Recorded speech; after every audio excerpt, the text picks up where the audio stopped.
production and distribution of City Club forums on IdeaStream are made possible by the generous support of PNC and the Raskin Family Fund, with additional funding from Robert Conrad, Cleveland State University, the Chautauqua Institution, the Cleveland Clinic, and the United Black Fund of Greater Cleveland, Incorporated.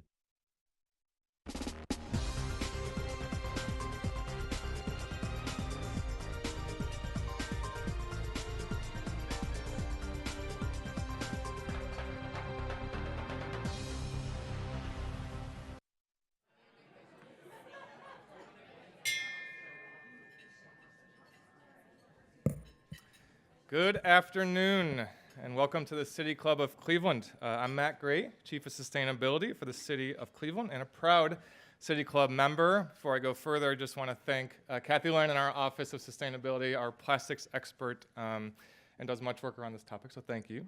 I'm pleased to introduce today's 2018 State of the Great Lakes speaker, the Professor of Chemistry and Chair of the Department of Geology and Environmental Sciences at the State University of New York at Fredonia, Dr. Sherri A. Mason.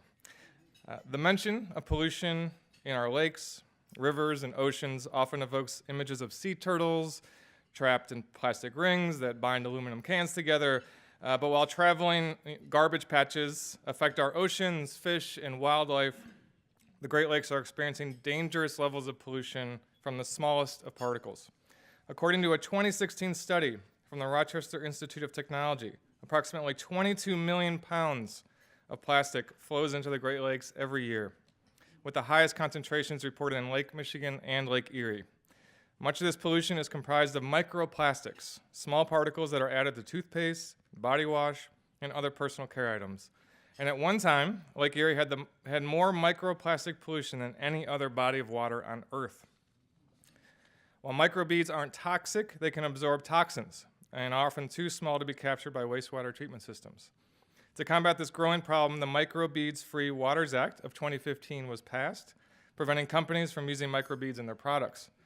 However, the problem persists and is now exacerbated by microfibers, tiny fibers of acrylic, nylon, spandex, and polyester that are now evident in the Great Lakes. Given products' disposable nature and the ubiquity of plastic and other synthetic materials in our daily lives, how can we solve a problem that is so tethered to our lifestyle? Today's speaker is at the forefront of research on plastic pollution in freshwater ecosystems.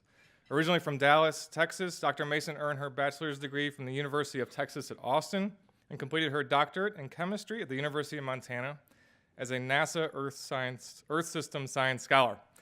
Though her background is in atmospheric chemistry, her research group is now poised at the forefront of research on plastic pollution.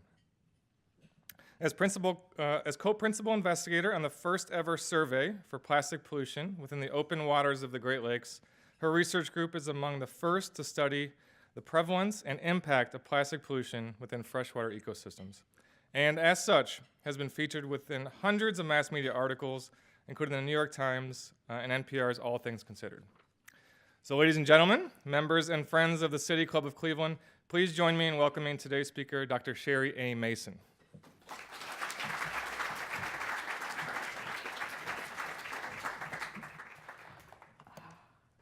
Hi, thank you all for being here. It is such an honor to be invited to present here, following in the footsteps of some incredible people, much better than myself, but it is such an honor. I know when we think of the Great Lakes and we think of environmental issues surrounding the Great Lakes, we typically think of algal blooms and invasive species. And these topics are definitely an issue, but I want to talk about one that's a little less well known, and that is plastic. Plastic as a material was created at the dawn of the 20th century. It's an amazing material. It is so moldable that you can make, anything from a bottle to a chair to a comb to a cigarette lighter to a frisbee to a baby doll to buttons, all out of the same material, and there's no other material like that on this planet. You can't do this with glass. You can't do this with metal. And that's what makes plastic so attractive. It's also very lightweight, so then transporting those products after you make them is much easier to do. It's very durable. They won't break as you go through that whole process, right? Unfortunately, these same features that make them so attractive from an industrial standpoint are of concern when it comes to the environment. They're very lightweight. They get transported all over the globe, and as the polar ice caps are melting, millions of tons of plastic are being re-released in the environment. They're durable. They don't break down. Unlike natural materials which biodegrade, there are organisms that can use them for food and turn them back into soil. Plastics don't. Instead, they go through a process called photodegradation, where sunlight will make them brittle. Many of us have experienced this. And then cars drive over them, or we step on them, or the wind and water act on them, causing them to break into these smaller and smaller pieces. But all the while, in terms of the chemistry, nothing has really changed. They're still plastics. They're still the polymers. So they were created at the dawn of the 20th century, but it wasn't really until World War II that the infrastructure for the mass production of plastics took place. And when the war movement ended, industry turned its attention to the consumer.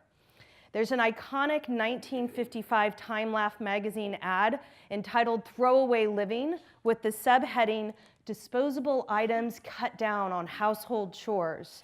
This is an iconic ad represented by that subheading, where we change from a society of reusing and repurposing materials to one of disposability.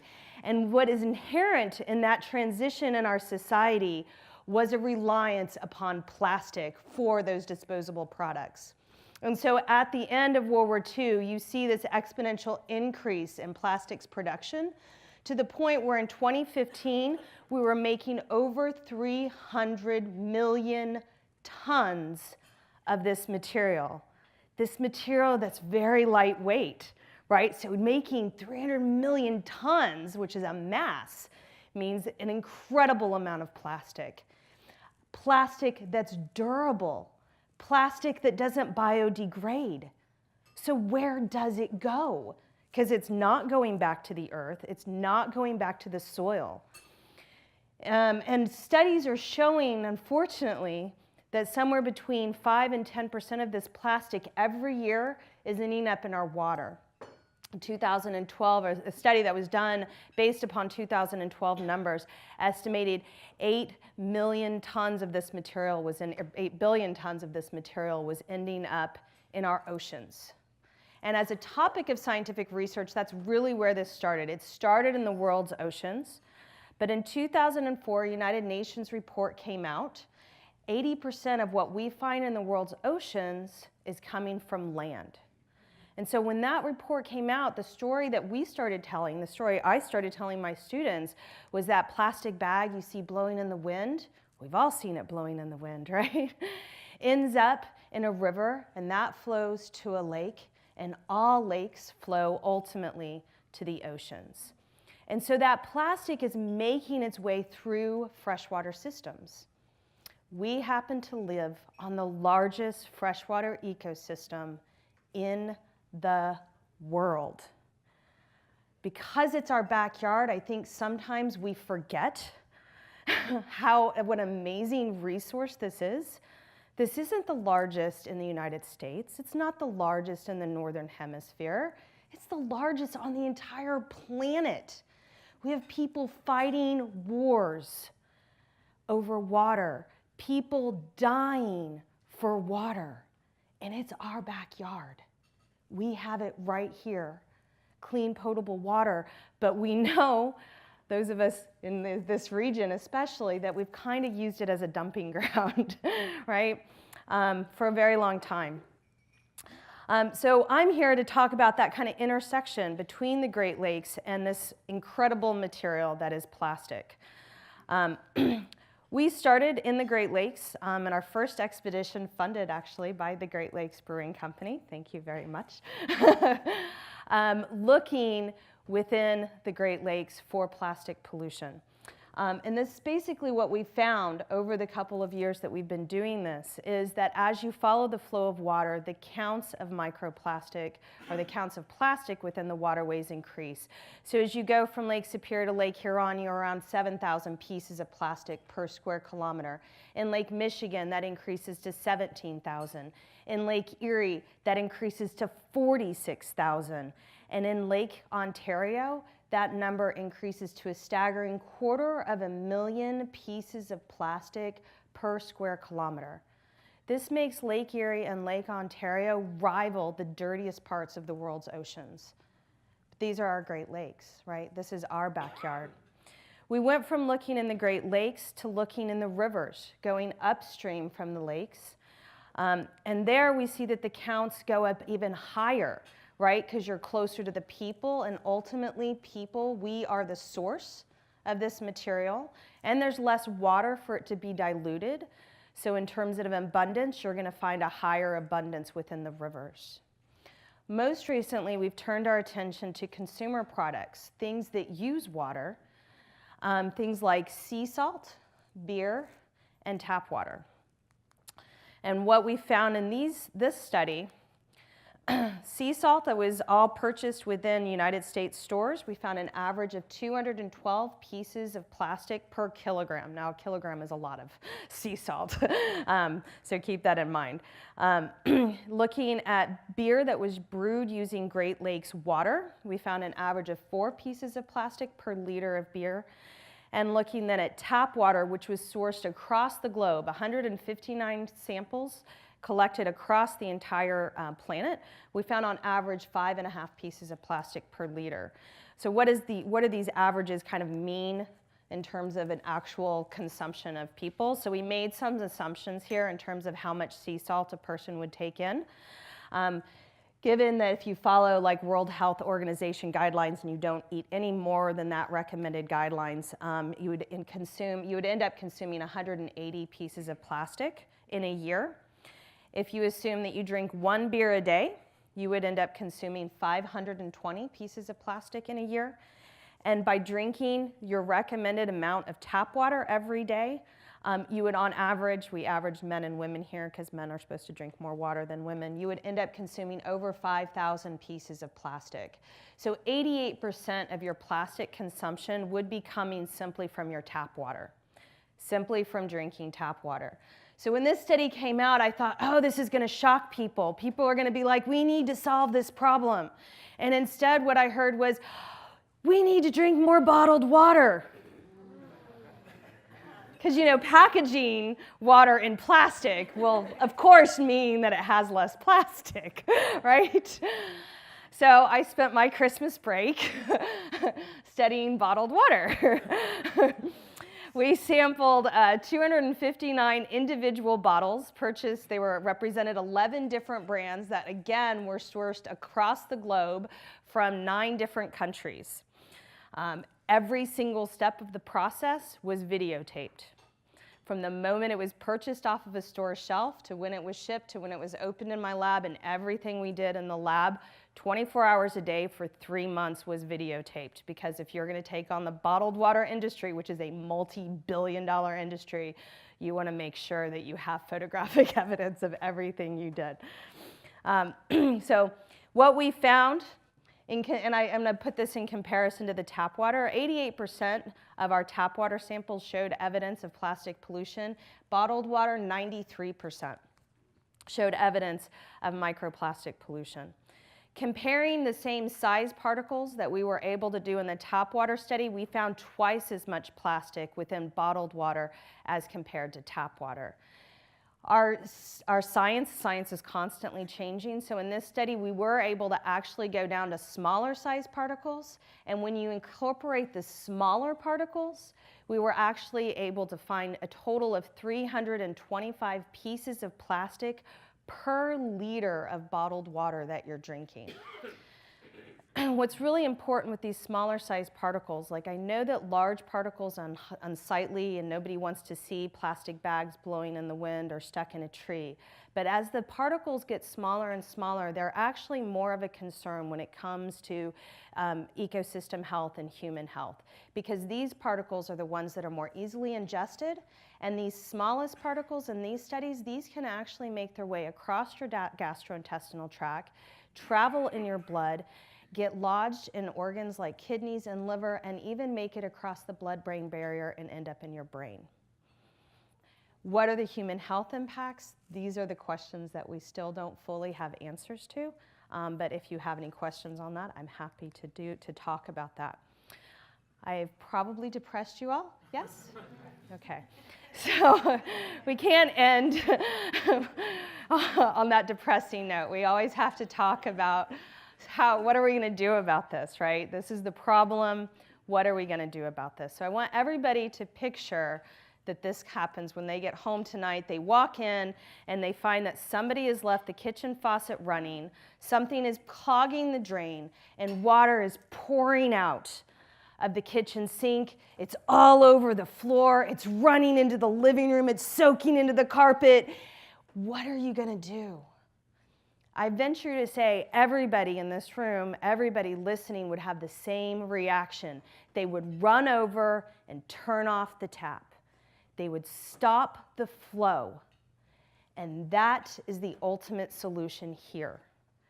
We can talk about cleaning up the lakes. We can talk about cleaning up the water that's all over our kitchen floor. But you don't start cleaning it until you turn off the tap, right?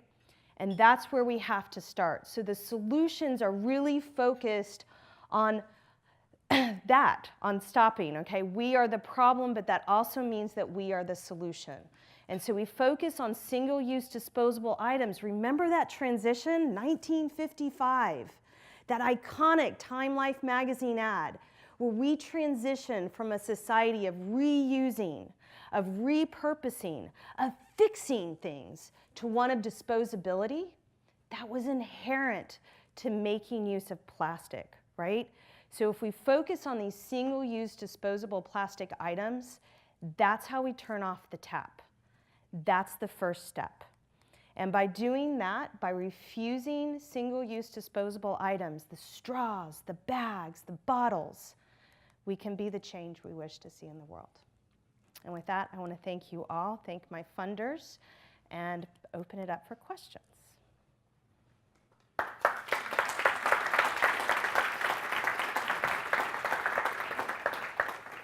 Stephanie Jansky, Director of Programming here at the City Club of Cleveland, and today we're enjoying our 2018 State of the Great Lakes Forum with Dr. Sherri A. Mason, Professor of Chemistry and Chair of the Department of Geology and Environmental Sciences at the State University of New York at Fredonia. We're about to begin the audience Q&A. Welcome questions from everyone, City Club members, guests, students, or those of you joining us via our live stream. If you'd like to tweet a question, please tweet it at the City Club, and our staff will try to work it into the program. Holding our microphone today is our Youth Forum Council Chair, Tiolu Orsanya. May we have the first question, please?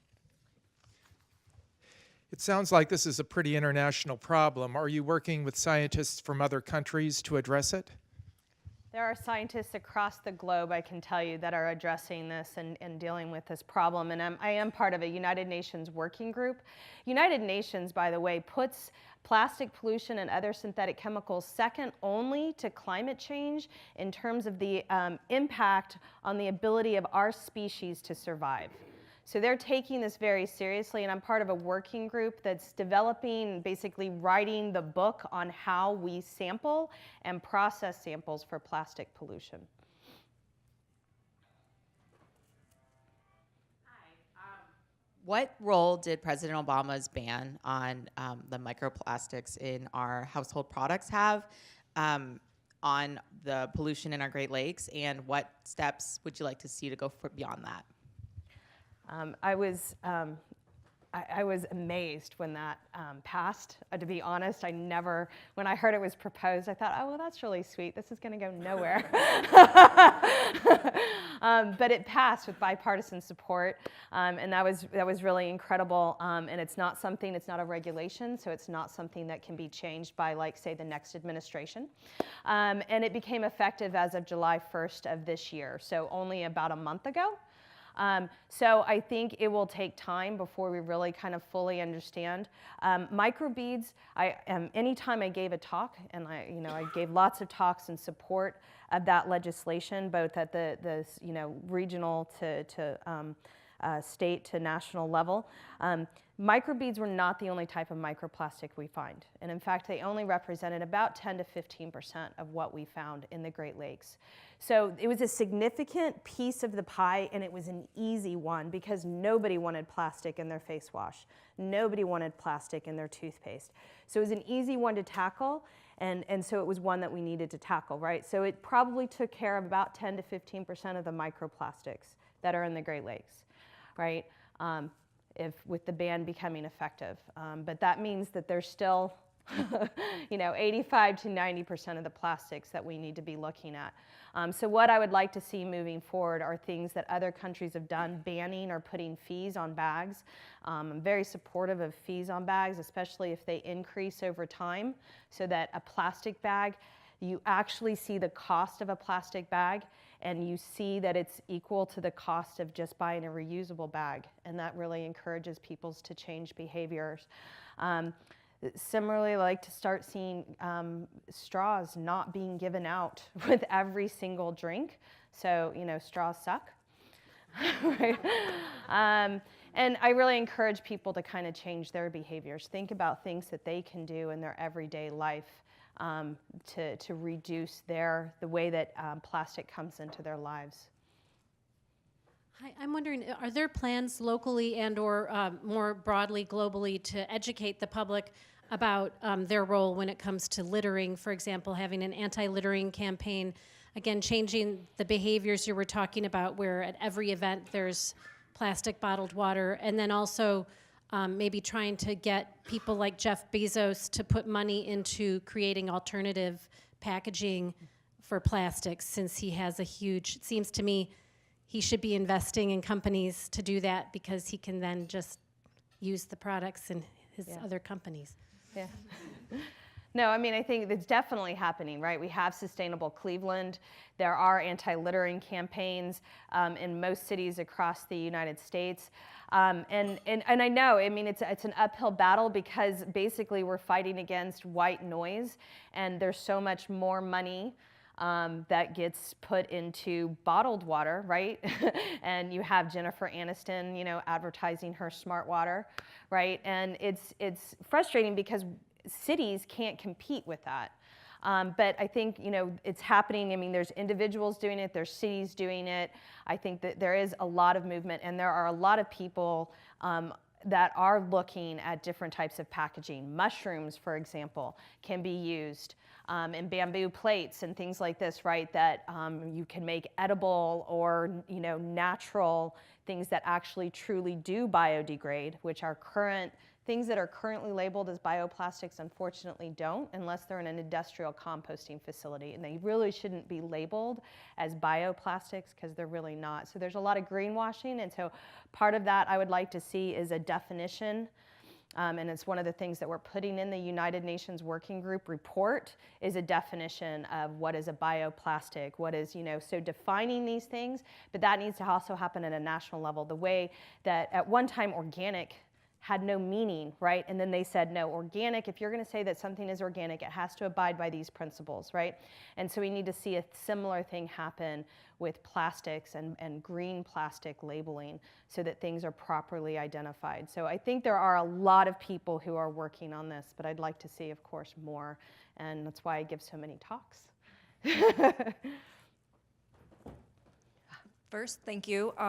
So kind of building off of that, events are where I see really some of the biggest use of those disposable plastics, and we've we're seeing a shift towards those more kind of corn-based plastics. Did any of your studies account for any of those? And, how do you see them fitting, making that shift is going to help, but it's still technically a plastic. How do you sort of feel about those?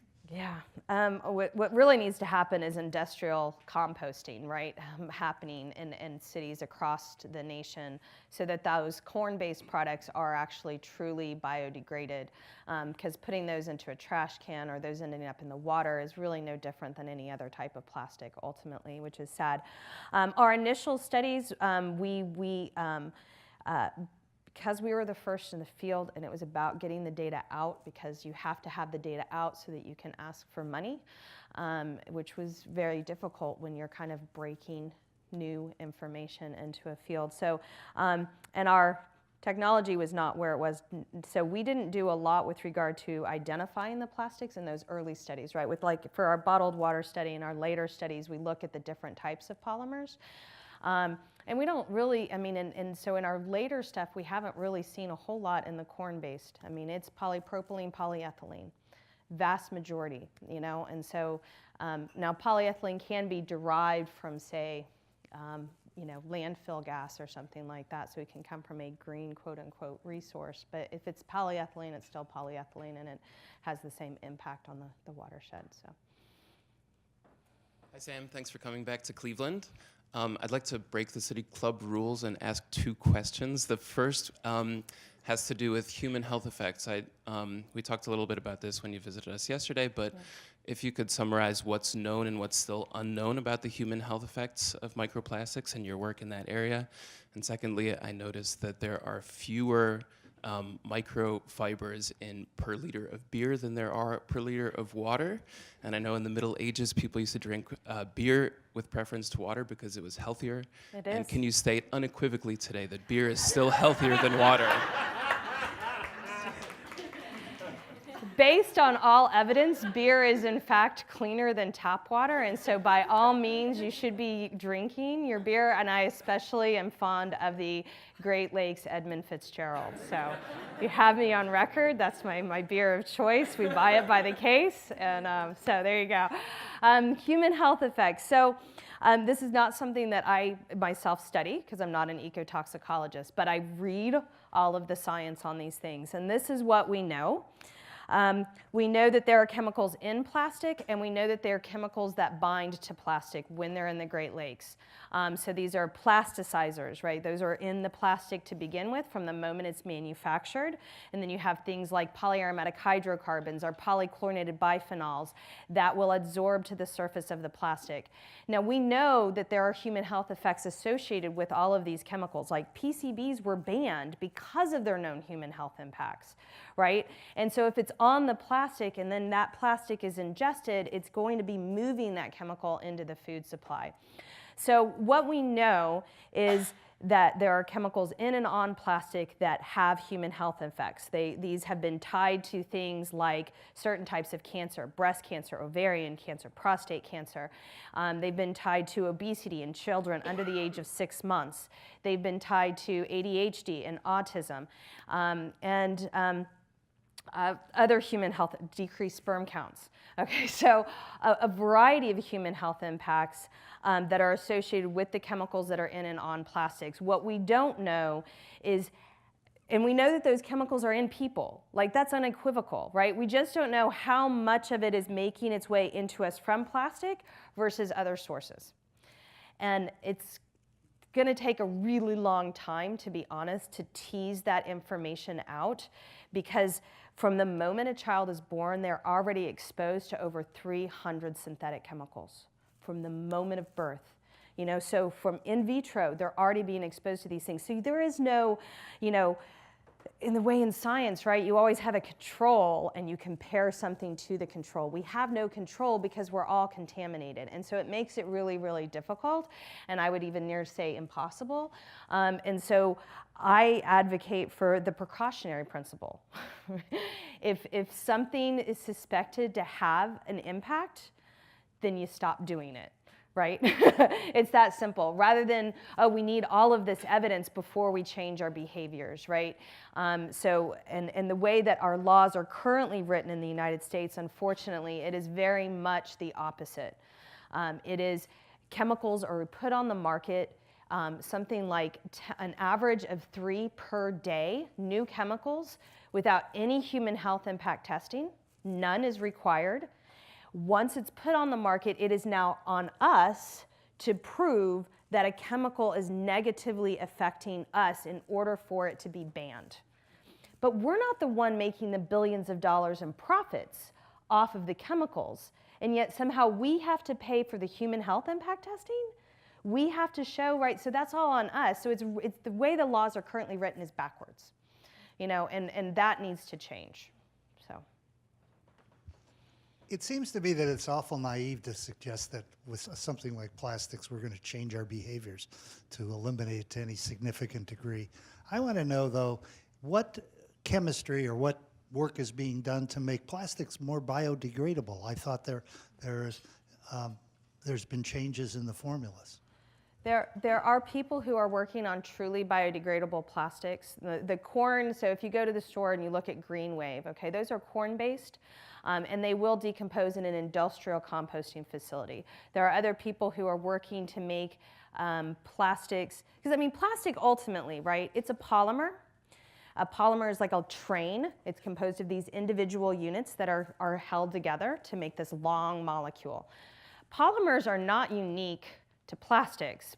Plastics were actually modeled off of naturally occurring polymers, okay? Things like cellulose, the most abundant polymer in the planet, which is the building material of plants. Cellulose, right? It's paper, right? So there are naturally occurring polymers, and so it's a matter of modeling better, right? So actually making use of these naturally occurring polymers in order to have the same properties that synthetic polymers have, and that is a difficulty because if you make them more biodegradable, they aren't as moldable, they aren't as durable. You want them to be durable when you need them to be durable, but then break down when you tell them to, which is really difficult. And there are people who are looking at things like that. So infusing, you know, particular molecules so that if you shine a particular light, they will start to break down. I actually just read a story on that. I think it was in Scientific American or the New York Times, I'm not really sure. But it was based upon some research that's being done, I think it was at the University of Michigan. And they specifically, these scientists specifically said, look, we're not looking for this to replace the bags and the bottles. We're looking for this to replace, say, the foam in your car or the dash and things that are intended to be more permanent to begin with, which is great. Right? So I think that, that this problem is not something that you solve with one action. So I think we do need to change our behaviors in terms of the disposability of things. I don't think that's naive because we did have a society before we had bottles of water. I grew up in Texas, in the South, and I did not have access to bottled water, and I still survived, okay? I went over I would be outside playing, I'd be hot, I'd go to somebody's complete stranger's house and turn on their spigot and drink water, okay? That's how we did it, you know? We didn't have bottled water, and so we had society before we had these conveniences. So I think that that's one piece, and it's one that I tend to talk about because I'm tenderly talking to mass public, and they want to know, what can I do? And what they can do on an individual level is skip the straw, skip the bag, skip the bottle. And that is around 65% of the plastic market. It's a huge piece. Now, that's not the only piece. Okay, and so are other things, yes. So for your cars, our cars are all plastic, right? So we're not going to give up cars, and I'm not suggesting that we should, right?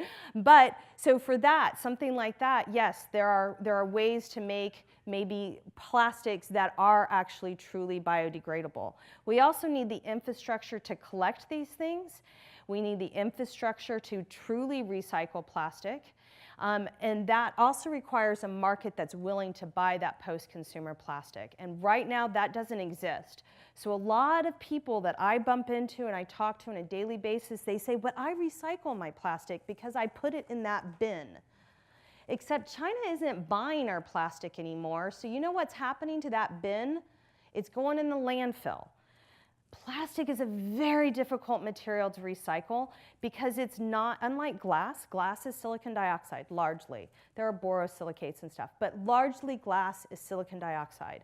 Aluminum foil is aluminum. It's one thing that makes recycling it very easy. But plastic is literally thousands of different things because you have the polymers and you have the stuff that you mix into the polymers. So every piece of plastic is different than every other piece of plastic, which means if you're working in industry and you have to make a bottle, you don't want post-consumer plastic because it's a mixture of stuff and you don't know what's in it. You want virgin material where you know exactly how much polypropylene to add, you know exactly how much of your plasticizer to add, you know exactly how much colorant, UV stabilizer, flame retardant, everything you're going to mix into it. You know exactly what to do because you have a recipe. But post-consumer plastic, it's a mess. It's got all sorts of stuff in it, and every time you buy it, it's going to be different, right? And so there's a lot of things that have to change, right? Professor Mason, thank you so much for joining us today. I'd like to go back to your study of the Great Lakes and its tributaries and see if you could share with us some stories of very different watersheds along the Great Lakes and those that are more polluted. So is there a tale of two cities along the developed stretches of the Great Lakes, or do we really have to go up to kind of Upper Peninsula or Lake Superior to find those watersheds that are really clean? What are some communities doing well? What could we learn from them to improve how the health of our watershed here in the Cleveland area? So with our biggest tributary study, we studied 29 tributaries into the Great Lakes, and we separated them based upon GIS, right, things that were tributaries that were less developed to tributaries that were more developed. And what we saw was higher counts, whether it was developed or undeveloped, higher counts during runoff events. So when you have a major rainstorm, you tend to see higher pollution, so runoff. Higher counts in developed areas versus undeveloped areas. Not surprising. With regard to everything except for fibers. So fibers, microfibers, I forget which person brought them up in the people that have been up on stage earlier. Microfibers are becoming the next big topic in microplastics. So the way that microbeads were, microfibers are the next thing because we find them everywhere. So in our beer, tap water, sea salt, those were almost all fibers that we were finding. Very different actually than our bottled water where we found a lot less fibers and much more fragments and things like this. With fibers in the tributaries, it didn't matter if it was a runoff event, if it was undeveloped or developed area, didn't matter. We found them, they were basically same concentrations all the time. And that tells you it's a very different source. It's probably coming from the air. That's what we hypothesized with regard to microfibers. So that's a very different beast. But with regard to fragments and pellets and films and foams, our other 4 categories of morphologies, as you go from undeveloped to developed areas, you see higher runoff, and as you go from a storm event to, and in terms of what can we do, we haven't done any studies where we look at that. I know San Francisco is working on one right now where they're looking at like rain gardens to see if they help to remove plastics from runoff before it makes its way into a storm drain. I would love to do a storm drain study where we collect all the stuff that runs down a storm drain and categorize it. But there are nets that you can put on storm drains so that you are collecting stuff before it goes. So I think that there are things like that. There's the water wheel right outside of Baltimore. If you haven't seen it, I think it's in the Baltimore River, and he looks like a snail. And as the river goes down, he pulls out trash. And so I think that there are things like that. There's a trash bin that you can use for harbors, but it has to be emptied quite a bit. But you put it in the water, and basically water is perpetually flowing through it, and then if you can catch things. But it's a pretty small bin, so it fills up really fast with like bottles and bags and things like that. But I think there are a lot of ideas out there that can be looked at more. but also legislation, right? Banning the bag, something like that would be good too. Hi, thank you so much for coming, sharing. Just as a layperson, a lot of this is, I've heard about the various things you talked about, but very little. And you mentioned some things that we can do as far as what we can stop doing. What are some things we can do? Because we're living in a society that is so convenience-oriented. Mm-hmm. So if I have to stop bottled water, what are some other things that we can do in order to help this process? So I got my coffee mug. Jeff, you want to say so I carry this with me everywhere I go. So, when I leave the house, I always have a container with me. And what I love about this stainless steel coffee mug is that I can put coffee in it, I can put water in it, I can put juice, I can put margaritas, whatever, right? I can use it for whatever, right?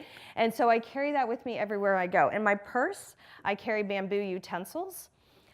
So that anytime, even if we just go to like Starbucks and we want a yogurt, which is packaged in plastic, I understand, but we have our utensils.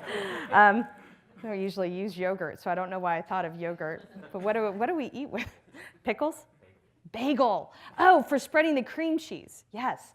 So bamboo utensils, and we carry those everywhere. And so if we go to picnics or something, we have our bamboo utensils. I also have straws. So if I get like a smoothie, I have metal straws that I can use. And there's some really cool ones now that come in a little container, and you pop it out. It becomes long by you pulling it out. I was just looking at it earlier today, and it comes with a little cleaner too. It's really fancy. So you can keep your own straw with you, because I know some people really like to use straws, but you don't want plastic ones. Anytime I order a drink, I do say no straw, please.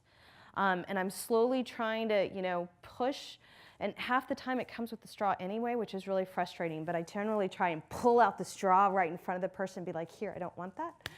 And again, it's about when I was a kid, my life was rough. I had to ask for a bendy straw. It wasn't provided to me, right? It was a rough life. And I had to drink off of people's spigots. Oh my God, how did I survive? Right, so, by kind of, pushing places to go without automatically giving you the straw and only giving you the straw if you ask, because I understand there's people with disabilities, they need those things, right? I work at a university, we've gone trayless because that reduces a lot of waste. Right? And it was another thing that we had to say, well, yeah, we're going trayless, except obviously if somebody has a disability, they need a tray, you give them a tray, right? So you always have to kind of make for those allowances. Reusable bags, and if you forget your reusable bags, I know it's hard, either buy a new one or just carry your stuff without it. That's the best way to change the behavior. Our brains are wired to do repetitious tasks. That's the majority of our brain, very little, it's a very small piece of the brain that can actually process doing something different. The vast majority of our brain, breathing, is just, blinking. These are things that are very repetitious. And so, it's hard to train ourselves to do new tricks. So how do you get through that, right? And one of the ways that we do it is embarrassment. So I've carried all of my groceries either in my arms out to my car. Hi, yeah, how you doing? Don't mind me, I'm just, right? Or I've wheeled them out in my shopping cart and put them into my car one at a time. Then I get home and I have to carry them into the house. And you do that enough times and it changes you. You go, I'm not going to forget my bags. I'm going to put them in the car as soon as I finish using them every time so that I don't have to go through this again, right? And so it's really, you start with those simple things. If you can go, a couple years without using a bag, a bottle, a straw, then you can start thinking, what can I do that's even bigger, right? And so literally 2 days ago, I bought toothpaste tablets. So they're tablets that you put in your mouth, you crunch down, and then you start brushing your teeth, and it foams up. It's in a glass bottle. Local, United States, or U.S., made in the USA, by a woman, TSA approved, so you can carry it on when you're traveling, and no plastic, right? So you can start looking for these other things, and as you start sharing them, they'll pop up in your Facebook feed, right? Just say plastic free, and all of a sudden things will start popping up in your Facebook feeds. Beeswax, I use beeswax instead of saran wrap. It's reusable, you wash it, you can wrap cheese, you can put it over top. I think it actually works better than saran wrap in many ways. Reusable containers, when I go to a restaurant, I bring my own container. Can you package it in this instead of your plastic? There's a place I go to get wraps, and I'm like, hey, can I have a piece of aluminum foil? They're like, oh, we have the little eggshells right over there. And I'm like, yeah, I know, but you can't recycle those. If you give me a piece of aluminum foil, I can recycle it. And they're like, oh, okay. They roll their eyes, but they go and get it for me, right? And then you're educating people every step of the way that you're doing these things, right? And people will ask, and I talk about it. And we shouldn't underestimate our influence, right? Jeff's mom and sister are, going plastic free slowly but surely because of me, right? They're like, I didn't know about this before you. So as you talk about it, and I never pushed them on it. They bought bottled water in front of me. I never said anything. And then she watched my TED Talk and she texts me, Sam, I'm so embarrassed. And I was like, that's okay, and she's like, I'm never gonna buy bottled water now. And I was like, yay, right? So, don't forget the influence we have on our friends and our family and our neighbors. And as we start to change, it affects other people, right? And then pushing for those to happen, whether at events, right? And Jack Johnson is all of his music shows, he goes plastic free, and he gives, you buy, he teases me a little bit about Jack Johnson, sorry.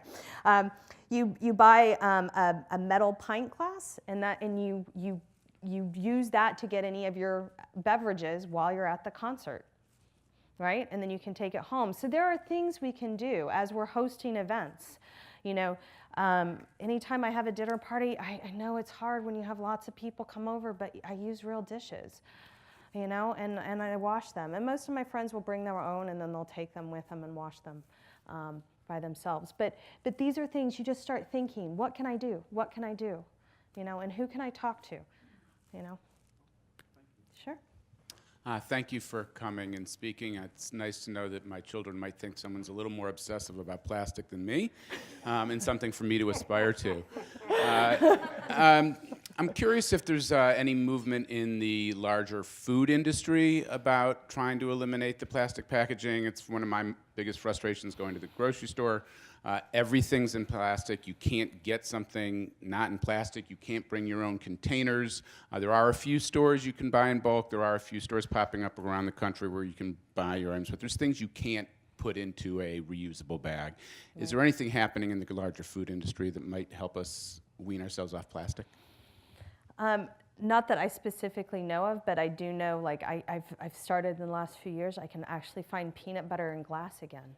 Right? And that's I love peanut butter. You have to understand how I went without peanut butter for a very long time because it was always packaged in plastic, and now it's in glass, and the heavens have opened up again. So it's starting. I found yogurt packaged in glass too, which is really important because yogurt is packaged hot.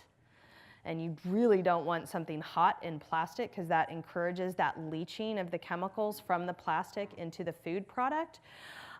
So I think it's starting to change, and I think part of the reason it's starting to change is because you have more and more people saying, how can I get this product without it being packaged in plastic?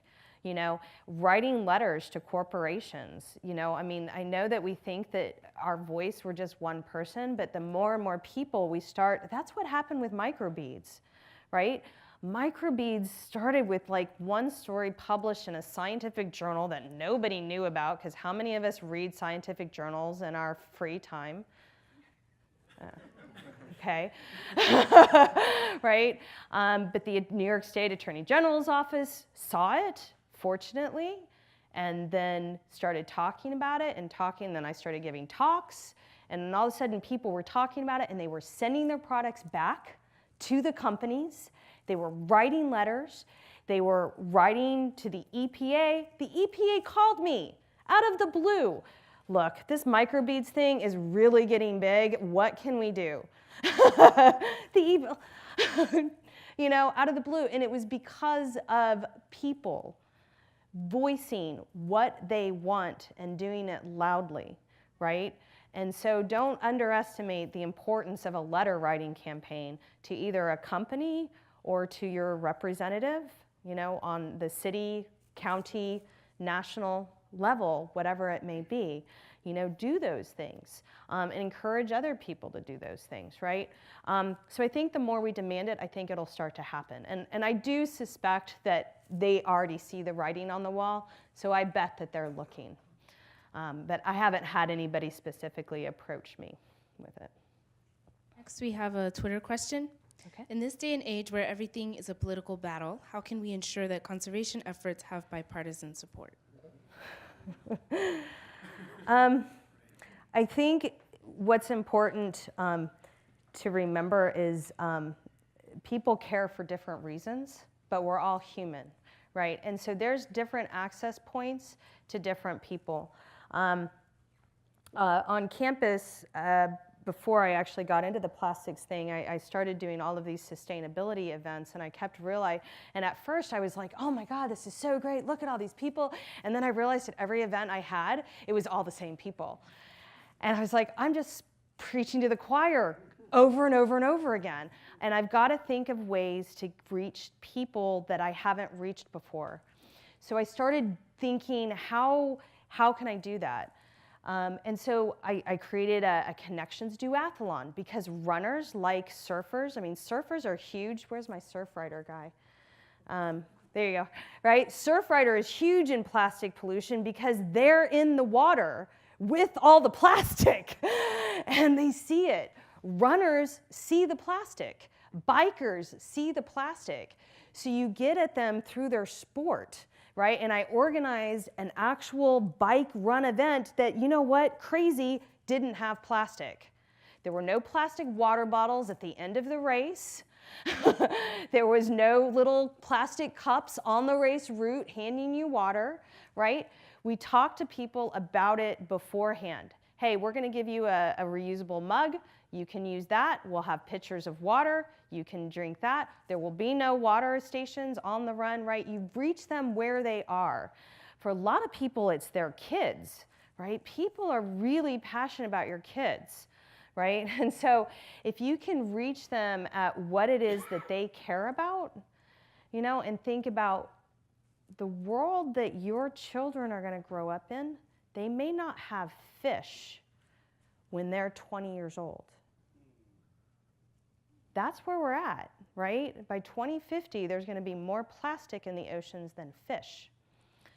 That's overfishing, but that's also a huge plastic problem, right? Because there's so much plastic. So imagine talk to fishermen when they're out there fishing with their son. Hey, imagine if your son, all he caught were plastic bottles. No fish, right? And so I think what you really have to do is get people where they care. Because there is a lot of white noise out there. And so, it's hard for people who are working 2 jobs and running from here to there and trying to feed their kids and trying to put a roof literally on their head, right? To care about plastic pollution. But there is an access point, right? And so you start trying to find how do you get at people, and don't worry about their politics. I've spoken to a number of groups that there are Democrats and Republicans, and you know what? At the end of it, I have hunters coming up to me, generally Republican leaning. And they're saying, I was in the forest the other day and I saw a plastic bag in the middle of a forest. Can you believe that? Like, yeah, I can. And you know what? If you just stop using plastic bags, we won't find them in the middle of the forest. Yeah, that's a really good point. I'm not going to use plastic bags anymore, right? Get them where it matters to them. Meet them where they are. Hi, my name's Erin. I'm with Drink Local, Drink Tap. Thanks for everything that you do. I just had a quick question about your bottled water research. What was done with the information that you found about how much plastic was actually in the bottled water? Has anything been done with that information yet? In advance of that report coming out, all the bottled water industry was given a preliminary copy, as well as the World Health Organization. And the day that our report came out, the World Health Organization came out and said, we need to do a human health impact test. We need to understand how this is affecting human health. And so I'm very excited to see that happening on kind of the world stage, and I hope that that information, all of my papers, so and my people who are listening on the radio don't see the slideshow, but on my slideshow I made reference to all of our publications, and all of them are linked on my faculty webpage. I am very easy to find. Just Google Sherri Mason, and I assure you, you will find way more information than you need to. But my faculty webpage will be in there somewhere, and you can link to all of those, including the bottled water study, so you can see all of the data. What else has been done with it? I mean, it was a really big. When it came out, it was big. And so there was lots and lots of talk about it, and I gave lots and lots of interviews, and still to this day I have people emailing me on an every other day basis. I wanted to know about, ones that I find frustrating are when people say, well, what about this brand of water? Did you test this brand of water? It's like, well, the point of the story is that it doesn't matter which brand of water you're drinking, it's all got plastic in it, So no, we didn't test every single brand, but it doesn't matter. We tested enough. Every single brand had plastic, right? So there might be an individual bottle of Nestle Pure Life that didn't have plastic, but the very next bottle did. And that's how it was. And I picked out Nestle Pure Life because they were the worst. They had one bottle that had like 10,000 pieces of plastic. It was really bad. Yeah, it was crazy. It was really bad. So.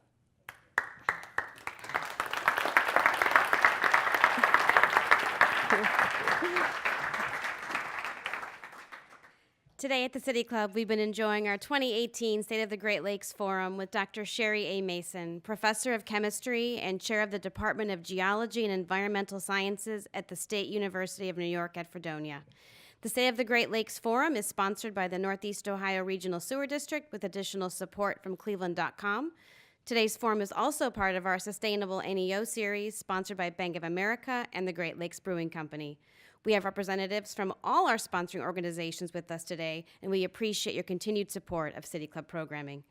Today's forum is the Cyrus Eaton Memorial Forum, made possible by a generous endowment grant from the Cyrus Eaton Foundation. We thank them for their continued support of the City Club. Our community partners for today are the Cleveland Water Alliance and Sustainable Cleveland 2019. Our hospitality partner is the Metropolitan at the 9 Hotel, and we appreciate their partnership. And that brings us to the end of today's annual State of the Great Lakes Forum.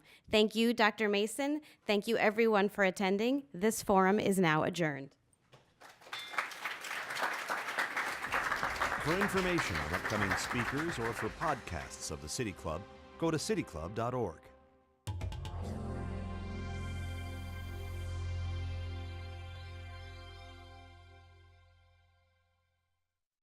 Production and distribution of City Club forums on IdeaStream are made possible by the generous support of PNC and the Raskin Family Fund, with additional funding from Robert Conrad, Cleveland State University, the Chautauqua Institution, the Cleveland Clinic, and the United Black Fund of Greater Cleveland Incorporated.